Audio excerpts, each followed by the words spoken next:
ফাতিমা উচ্চ বিদ্যালয়ের অনলাইন ক্লাসের পক্ষ থেকে তোমাদের সকলকে আজকের ক্লাসে স্বাগতম জানিয়ে আমরা শুরু করছি। আজকে আমরা যে বিষয় নিয়ে আজকে ক্লাস করব, আমরা পূর্বপাঠ অনুসারে আমাদের বায়োলজির পঞ্চম অধ্যায়ের আজকে যে গাণিতিক সমস্যাগুলো আছে আমরা সেই সমস্যাগুলো আজকে সমাধান করব। তাহলে প্রিয় শিক্ষার্থীরা, আমরা সবাই জানি যে আমরা গতদিন যে বিষয়গুলো করেছি, অর্থাৎ আমরা খাবার খাই, আমরা যখন খাবারগুলো খাই তখন আমাদের মুখে শর্করা জাতীয় খাদ্যের পরিপাক হয়ে যায়। আবার যখন দেখো পাকস্থলীতে আসে তখন আমিষ জাতীয় খাদ্যগুলো পরিপাক হয়। আবার যখন ডিউডেনাম অর্থাৎ অগ্রাশয়, যকৃৎ এবং পিত্তাশয়ের যে সম্মিলিত প্রচেষ্টায়, অর্থাৎ আমরা জানি যে ওখানে যে চর্বি জাতীয় খাবারগুলোকে কেটে টুকরা টুকরা করে, তারপরে অগ্নাশয় রস এবং বিভিন্ন এনজাইমের কারণে খাবারগুলোকে পরিপাক করা হয়। পরিপাক হয়ে আমাদের দেহে শক্তি যোগায়। আমরা গতদিন এই বিষয়গুলো নিয়ে আলোচনা করেছি। আজকে আমরা যে বিষয়টা নিয়ে আলোচনা করব, যেমন দেখো আমরা বিশ্রামরত অবস্থায় যখন আমরা বিশ্রামে যাই তখন দেখো আমাদের হাত পা কাজ করে না, কিন্তু আমাদের শ্বাস প্রশ্বাস ঠিকই চলে, আমাদের হৃৎপিণ্ডের সংকোচন প্রসারণ ঠিকই হয়। তাহলে এই যে হৃৎপিণ্ডের সংকোচন প্রসারণ যখন হয় তখন কিছুটা শক্তি ব্যয় হয়ে যায়, আর এই শক্তি ব্যয় হওয়াকে আমরা বলি মৌল বিপাক শক্তি। তাহলে মৌল বিপাক শক্তিটা সম্পর্কে আমরা বুঝতে পেরেছি। তাহলে আজকে আমরা আমাদের দৈনিক যে খাবারগুলো খাই, এই খাবারের সাথে সামঞ্জস্য রেখে আমাদের কতটুকু খাবার খেতে হবে, আমাদের দেহের গঠনের সাথে সামঞ্জস্য আছে কিনা সেটা আমাদের লক্ষ্য রাখতে হবে, তাহলে একজন ব্যক্তি সুস্থ থাকতে পারবে। তাহলে সেই ক্ষেত্রে আজকে আমরা যে বিষয়টা নিয়ে আলোচনা করব, আমাদের এখানে কিছু গাণিতিক সমস্যা আছে, আমরা এই সমস্যাগুলো আজকে সমাধান করব। আর এখানে দেখো আমরা দেখতে পাচ্ছি যে BMI অর্থাৎ বডি মাস ইনডেক্স বলা হয়। তাহলে বডি মাস ইনডেক্স অর্থাৎ বডি মাস ইনডেক্স, এখন এই বডি মাস ইনডেক্সকে আমরা বলি মানবদেহের গড়ন ও চর্বির একটি সূচক নির্দেশ করে। তাহলে মানবদেহের গড়ন অর্থাৎ একটা মানুষ যখন বড় হবে তার দেহের যে গড়ন এবং তার দেহের যে চর্বির পরিমাণ, এই চর্বি এবং গড়ন এই দুইটা সূচককে নির্দেশ করে থাকে। তাহলে এই দুইটা সূচককে যদি নির্দেশ করে থাকে তখন আমরা সেটাকে বলি BMI। আমরা এই সমস্যার সমাধান করব। আরো একটা দেখো যে এখানে আমাদের আছে BMR। এই BMRটা কি?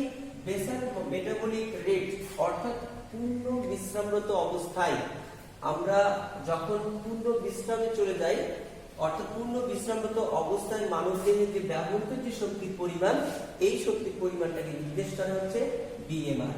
তাহলে এই BMR আর BMI এবং BMR, অর্থাৎ আমরা BMR জানি যে এটা বয়স, লিঙ্গ এবং তার খাবারের পরিমাণ এর উপরে নির্ভর করে থাকে হচ্ছে BMR। আর BMI হচ্ছে একটা মানুষের দেহের যে গড়ন এবং চর্বি, এই দুইটার যে সূচক, এটাকে আমরা বলি BMI। তাহলে আমরা এখন একটা গাণিতিক সমস্যায় যাই। দেখো গাণিতিক সমস্যাটা খেয়াল করে দেখো, লিনার বয়স 33 বছর, উচ্চতা 165 সেন্টিমিটার, ওজন 94 কেজি হলে BMR ও BMI নির্ণয় করো। এখানে দেখো আমি দুইটা সূত্র লিখেছি, একটা হচ্ছে BMI আর একটা হচ্ছে BMI। তা BMIটা হচ্ছে এর যে সূত্র, সেই সূত্র আমাদের খেয়াল রাখতে হবে দেহের ওজন কেজি, দেহের উচ্চতা মিটার স্কয়ারে হতে হবে। তাহলে এখানে আমাদের মনে রাখতে হবে যে দেহের ওজন, যেমন দেখো যে দেহের ওজন কেজি, দেহের উচ্চতা মিটার স্কয়ার। আর BMI এর ক্ষেত্রে দেখো মেয়েদের ক্ষেত্রে একটা সূত্র আছে, এই সূত্র আমাদের মনে রাখতে হবে, ছেলেদের ক্ষেত্রে একটা সূত্র আছে, সেটা আমাদের মনে রাখতে হবে। তাহলে আমরা এই তিনটা সূত্র যদি মনে রাখতে পারি তাহলে আমাদের এই অধ্যায়ের যে গাণিতিক সমস্যা, আমরা খুব সমস্যার সমাধান করতে পারব। তাহলে আমরা প্রথমে আসি 1 নম্বর সমস্যাটা সমাধান করি। 1 নম্বর সমস্যাটা সমাধানটা দেখো যে এখানে আমাদের যে সমস্যাটা আছে, আমরা এখন সেই সমস্যাটা সমাধান করি। তাহলে 1 নম্বর সমস্যা দেখো লিনার বয়স আছে, অর্থাৎ লিনার বয়স। এখন লিনার বয়স হচ্ছে 33 বছর। আর কি মান দেওয়া আছে দেখো, উচ্চতা দেওয়া আছে। এখন উচ্চতা দেওয়া আছে 165 সেন্টিমিটার। তাহলে এইটাকে আমরা মিটার করব, কারণ আমাদের বিএমআই নির্ণয় করতে গেলে আমাদের মিটার রূপান্তরিত করতে হবে। তাহলে 165 ভাগ 100, তাহলে আমাদের মিটারে করতে গেলে 1.65, তাহলে আমাদের মিটার আসলো 1.65 মিটার। তাহলে 1.65 মিটার আসলো। আর আমাদের এখানে মান দেওয়া আছে ওজন, ওজন দেওয়া আছে 94 কেজি, 94 কেজি ওজন দেওয়া আছে। এখন আমাকে বলা হয়েছে কি বিএমআর আর বিএমআই নির্ণয় করো। তা আমরা প্রথমে আগে বিএমআই নির্ণয় করি। তাহলে বিএমআই আমরা জানি, সূত্রটা লিখো যে আমরা জানি, তাহলে আমাদের যে বিএমআই নির্ণয়ের যে সূত্রটা আছে সেটা আমরা ক্লিয়ার করি। বিএমআই সমান দেহের ওজন, দেহের ওজন কেজি, দেহের ওজন কেজি, আর নিচে আছে হচ্ছে দেহের উচ্চতা, অর্থাৎ দেহের উচ্চতা। তাহলে দেহের উচ্চতা metre square, metre square.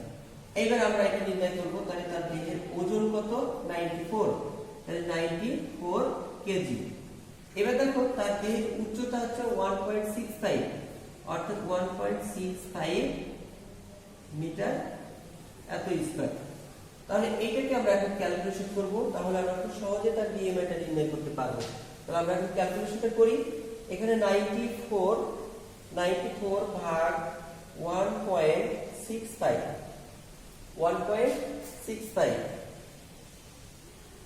Square 65।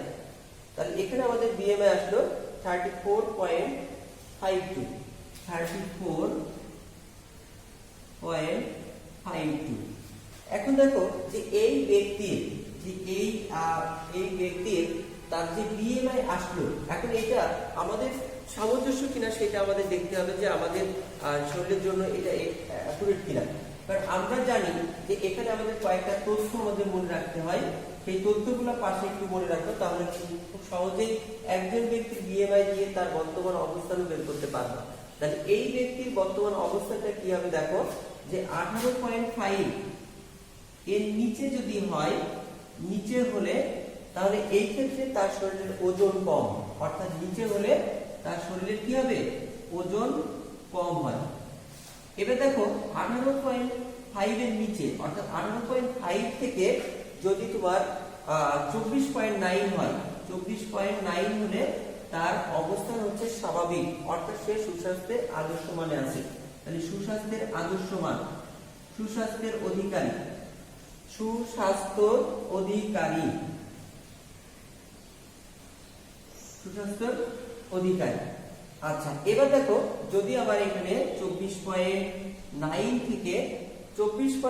থেকে যদি তোমার অর্থাৎ 25 ধরা যায় এখানে আমাদের, অর্থাৎ 25, তাহলে 25 থেকে যদি এখানে হয় আমাদের 29.9, তাহলে তার প্রাথমিক স্টেজ, অর্থাৎ তার শরীরে ওজন অতিরিক্ত হচ্ছে, অর্থাৎ তার শরীরে ওজন বৃদ্ধি পাচ্ছে।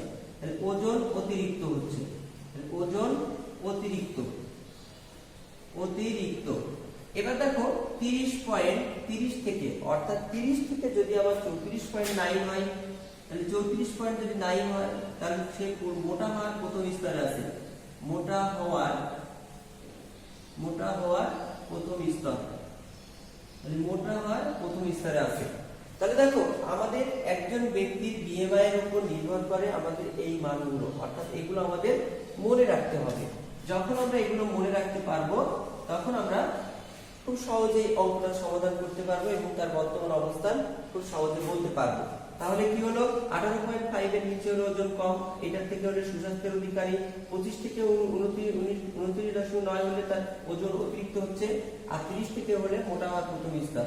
তাহলে দেখো এই ব্যক্তির প্রথম অবস্থান কোথায়, তাহলে আমরা খুব সহজে বলতে পারবো এর অবস্থান হচ্ছে, অর্থাৎ মোটা হওয়ার প্রথম স্তরে সে আছে। তাহলে মোটা হওয়ার প্রথম স্তরে, তাহলে মোটা হওয়ার প্রথম স্তর।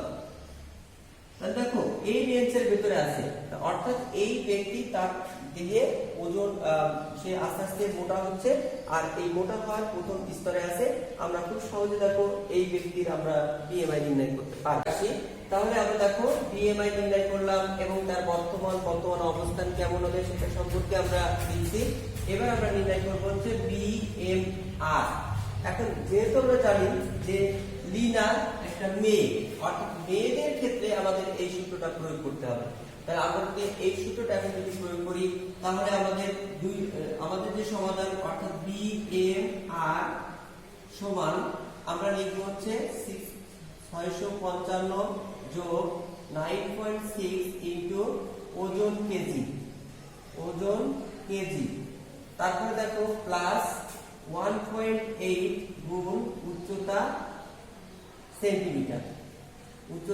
সেন্টিমিটার, এরপরে বিয়োগ 4.7 ইনটু 10 বছর, তাহলে বয়স বছর। যেহেতু আমরা জানি যে এটা মেয়েদের ক্ষেত্রে, তাহলে লিনার বিএমআর অর্থাৎ লিনার বিএমআর নির্ণয় করতে গেলে তাহলে আমাদের এই সূত্রটা প্রয়োগ করতে হবে। আর যদি এখানে ছেলে হয় তাহলে ছেলেদের ক্ষেত্রে আমার এই সূত্র প্রয়োগ করতে হবে। তাহলে দুইটা সূত্র আমরা যদি প্রয়োগ করি তাহলে এখানে আমাদের প্রয়োজন সাপেক্ষে যে সূত্রটা হবে সেই সূত্র প্রয়োগ করলে আমরা খুব সহজেই বিএমআর নির্ণয় করতে পারবো। তাহলে এখন আমরা মান বসাই 65 অর্থাৎ 655 যোগ 9.6 ইনটু ওজন কেজি, তাহলে তার ওজন কত দেখো, ওজন হচ্ছে 94, তাহলে 94 কেজি। এরপরে দেখো যোগ 1.8 গুণ এখানে আছে উচ্চতা সেন্টিমিটার, তাহলে 165 সেন্টিমিটার, তাহলে 165 সেন্টিমিটার। এবার বিয়োগ 4.7 ইনটু বয়স বছর, তার বয়স আছে 33 বছর। এবার দেখো এইটাকে যদি আমরা ক্যালকুলেশন করি তাহলে আমরা খুব সহজেই আমরা বিএমআই এর মান পেয়ে যাব। তাহলে এখন বিএমআই এর মান আমরা পাবো, তাহলে আমরা কিভাবে পাবো আমরা ক্যালকুলেশন করি। আর এই ক্যালকুলেশন করে দেখো আমাদের যে মানটা আসবে সেটা হচ্ছে 655 যোগ 9.6 এবং 94 গুণ করলে 902.4 আসবে, 902.4 প্লাস এবার দেখো 1.8 আর 165 গুণ করলে আসবে 297 বিয়োগ 4.7 গুণ 33, এইটা যদি আমরা গুণ করি তাহলে 4.7 গুণ 33 যদি গুণ করি তাহলে আসবে আমাদের 155.1 আসবে। তাহলে সেই ক্ষেত্রে আমরা এখন খুব সহজে দেখো ক্যালকুলেশন যদি করি তাহলে আমরা এখানে উত্তর পেয়ে যাব যে আমরা এটাকে যোগ বিয়োগ করলে আমাদের উত্তর আসবে হচ্ছে 1699 ইনটু 3 ক্যালোরি আসবে। এখন দেখো যে এই যে অঙ্কটা আমরা এখন করলাম অর্থাৎ এই ব্যক্তির বিএমআই নির্ণয় করে দেখা গেল তার বর্তমান অবস্থান সে আছে মোটা হওয়ার প্রথম স্থানে। আর বিএমআর নির্ণয় করার ক্ষেত্রে তার ক্যালোরি পেলাম তার ব্যবহৃত শরীরে, অর্থাৎ একজন ব্যক্তি বিশ্রামরত অবস্থায় তার শরীরে ব্যবহৃত যে শক্তি সেই শক্তির পরিমাণ আসলো 1699.3 ক্যালোরি। তাহলে আমরা খুব সহজে দেখো বিএমআই আর বিএমআর নির্ণয় করতে পারবো, বিএমআর আর বিএমআই। তাহলে বিএমআর আর বিএমআর নির্ণয় করা হয়ে গেল। তাহলে আমরা সহজে এই অঙ্কগুলোর বাসায় বসে প্র্যাকটিস করব। তাহলে আমরা এই অঙ্কগুলোর মাধ্যমে একজন ব্যক্তি তার খাবারের চাহিদা অর্থাৎ এই বিএমআই নির্ণয় করার মাধ্যমে অর্থাৎ তার দেহের যে ব্যয়িত শক্তি যেটা হচ্ছে এইটা, এখন সে পরিশ্রমী নাকি অধিক পরিশ্রমী তার উপর ডিপেন্ড করে এবং তার খাবারের যে মেনু অর্থাৎ আমরা জানি যে সে কি পরিমাণ খাবার খাচ্ছে সেই খাবারের সাথে সামঞ্জস্য আছে কিনা সেটা আমরা বিএমআই নির্ণয়ের মাধ্যমে সহজেই নির্ণয় করতে পারবো। তাহলে এবার আমরা যে সমস্যাটা সমাধান করব সেটা হচ্ছে 2 নম্বর সমস্যার সমাধানটা, অর্থাৎ 2 নম্বর সমস্যাটা আমরা এখন সমাধান করব। এখন আমরা যে অঙ্কটি করব সেই অঙ্কটি হচ্ছে 20 গ্রাম চিড়ায় শর্করা 77% মনে করো প্রোটিন আছে আর প্রোটিন আছে 77% শর্করা, অর্থাৎ 20 গ্রাম চিড়ায় শর্করা আছে 77%, প্রোটিন আছে 6.6%, স্নেহ পদার্থ আছে 1.2%। তাহলে 1 কেজি চিড়ার খাদ্য শক্তির পরিমাণ কত? তাহলে আমরা এখন করব অঙ্ক সমস্যাটা সমাধান করি। সমাধান আমরা এখন লিখে রাখি যে এখানে আমাদের শর্করা শর্করা আছে হচ্ছে 77%, আর প্রোটিন আছে হচ্ছে প্রোটিন আছে হচ্ছে 6.6%, আর স্নেহ পদার্থ অর্থাৎ স্নেহ পদার্থ আছে হচ্ছে তোমার 1.2%। তাহলে আমাদের এই 3টা পার্সেন্ট দেওয়া আছে এবং এটা 20 গ্রামের একটা 20 গ্রাম যে চিড়া, সেই চিড়ার একটা হিসাব দেওয়া আছে যে এই 20 গ্রাম চিড়ায় এখানে কি পরিমাণ আছে তার উপরে আমাদের এখানে খাদ্য শক্তির একটা পরিমাণ নির্ণয় করতে হবে। তাহলে আমাদের প্রথম কাজ হবে যে এই 20 গ্রাম চিড়ায় শর্করা কোনটাতে কত পার্সেন্ট আছে। আরো একটা জিনিস আমাদের খেয়াল রাখতে হবে যে এখানে আমি একটু লিখে রাখি 1 গ্রাম শর্করা, 1 গ্রাম শর্করাতে আমরা পাবো 4 ক্যালোরি শক্তি, 4 ক্যালোরি। আবার দেখো 1 গ্রাম প্রোটিনে আমরা পাবো 1 গ্রাম প্রোটিন, 1 গ্রাম প্রোটিনে আমরা পাবো 4 ক্যালোরি, 4 ক্যালোরি। আর একটা বিষয় দেখো 1 গ্রাম চর্বিতে পাবো আমরা 9 ক্যালোরি, তাহলে চর্বিতে পাবো 9 ক্যালোরি। এইটা আমাদের খেয়াল রাখতে হবে। এই বিষয়টা আমাদের এখানে এই অঙ্কের ক্ষেত্রে আমাদের লাগবে। এখন আমরা এই 20 গ্রাম চিড়ায় শর্করা 77% আছে, তাহলে আমরা এখন লিখতে পারি যে 100 গ্রাম চিড়ায় 100 গ্রাম চিড়ায় 100 গ্রাম চিড়ায় শর্করার পরিমাণ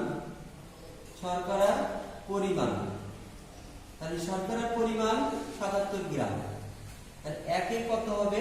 একে হবে 77 গ্রাম আর নিচে হবে 100। এবার আমরা লিখব অতএব 20 গ্রাম। তাহলে 20 গ্রাম চিড়ায় আমার কতটুকু থাকে? 77 গুণ 20 আর নিচে হবে 100। তাহলে এখানে আমার কত আসলো সেটা আমরা এখন একটু বের করি। তাহলে 77 গুণ 20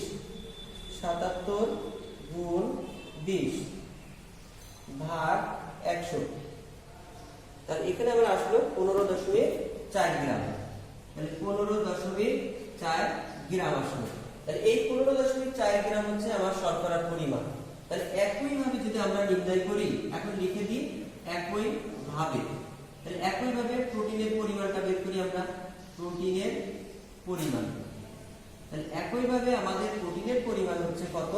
তাহলে আমরা এখানে লিখতে পারি যে প্রোটিন আছে আমার এখানে পার্সেন্টেজ আছে 6.6, তাহলে 6.6 গুণ 20 আর নিচে হবে 100। তাহলে দেখো তো এটা কত আসে? তাহলে 6.6 অর্থাৎ 6.6 গুণ 20 ভাগ 100।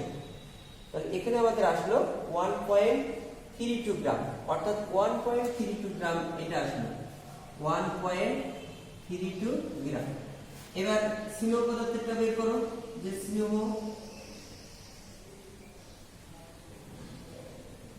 পদার্থ অর্থাৎ এবার আমরা যেটা বের করব স্নেহ পদার্থ।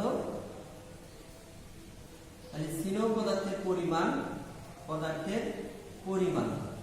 তাহলে স্নেহ পদার্থের পরিমাণটা কত আসবে? আমার ওখানে পার্সেন্টেজ আছে 1.2 গুণ 20 আর নিচে দাও 100। তাহলে এখানে আমার কত আসলো সেটা এখন দেখো। তাহলে 1.2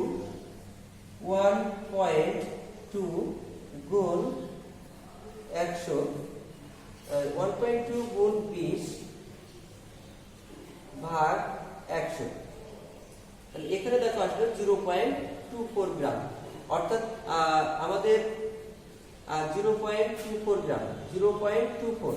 তাহলে এখানে আমাদের আসলো 0.24 গ্রাম।